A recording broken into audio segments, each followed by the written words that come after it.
बहुत पुरानी बात है। एक गांव में शेखर नाम का एक व्यक्ति रहता था। वह बड़ा मेहनती था, किंतु गांव में कोई रोजगार नहीं था।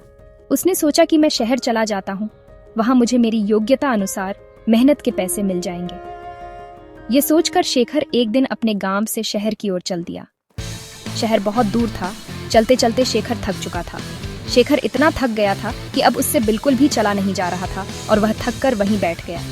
तभी शेखर ने देखा कि वहां से कुछ दूरी पर एक झोपड़ी है और झोपड़ी में एक घोड़ा बंधा हुआ है। शेखर ने सोचा, क्यों ना इस घोड़े को किराए पर ले लूं और इसी से शहर चला जाता हूं। शेखर जैसे तैसे झोपड़ी पर तक पहुंचा। शेखर ने देखा वहां एक व्यक्ति खड़ा हुआ है। शेखर समझ गया कि यह अवश्य ही घोड़े का मालिक है। शेखर उस व्यक्ति से बोला, मुझे आगे शहर में जाना है और शहर यहाँ से कई किलोमीटर दूर है। मैं बुरी तरीके से थक चुका हूँ, तो क्या मैं आपका घोड़ा ले सकता हूँ? हॉर्स ओनर, बियो, तुम्हें क्या मैं घोड़ा ऐसे ही दे दूं? शेखर बोला, मैं आपसे घोड़ा फ्री में नहीं लूंगा, इसके बदले मैं आपको घोड़े का किराया दूंगा। घोड़े का मालिक बोला, मैं तुम्हें घोड़ा किराए पर तो दे सकता हूँ, किंतु मुझे अभी दूसरे गांव जाना है। अगर तुम मुझे उस गांव तक छोड़ दो तो मैं यह घोड़ा तुम्हें किराए पर दे सकता हूँ। शेखर झट से तैयार हो गया। शेखर घोड़े पर आगे बैठ गया और घोड़े का मालिक पीछे। गर्मी के दिन थे, बहुत तेज धूप थी।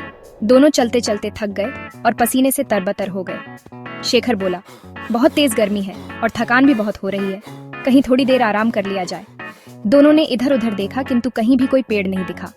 तभी शेखर घोड़े से उतरा और घोड़े के ही छांव में बैठ गया। शेखर थोड़ी देर ही घोड़े की छांव में आराम कर पाया था कि यह सब देखकर घोड़े का मालिक बुरी तरीके से जल गया। घोड़े का मालिक बोला, मैंने तुम्हें घोड़ा किराए पर दिया है, उसकी छाया किराए पर नहीं दी। तुम हटो यहाँ से, इस छाया पर मेरा अधिकार है और मैं यहाँ आराम करूंगा। ये सुनकर शेखर बोला, महानुभाव, आप ये कैसी बात कर रहे हैं? मैंने अगर घोड़ा किराए पर लिया है तो उसकी छाया पर भी मेरा ही अधिकार है। अगर आप चाहें तो आप भी इस छाया में मेरे साथ बैठकर आराम कर सकते हैं। लेकिन घोड़े का मालिक बड़ा जिद्दी था। वह बोला, नहीं नहीं, इस छाया पर सिर्फ और सिर्फ मेरा अधिकार है और मैं ही इसकी छांव में बैठूंगा। तुम हटो यहाँ से।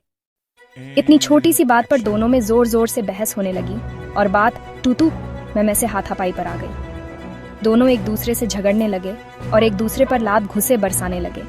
सुनसान जंगल में उनके बीच बचाव करने वाला भी कोई नहीं था।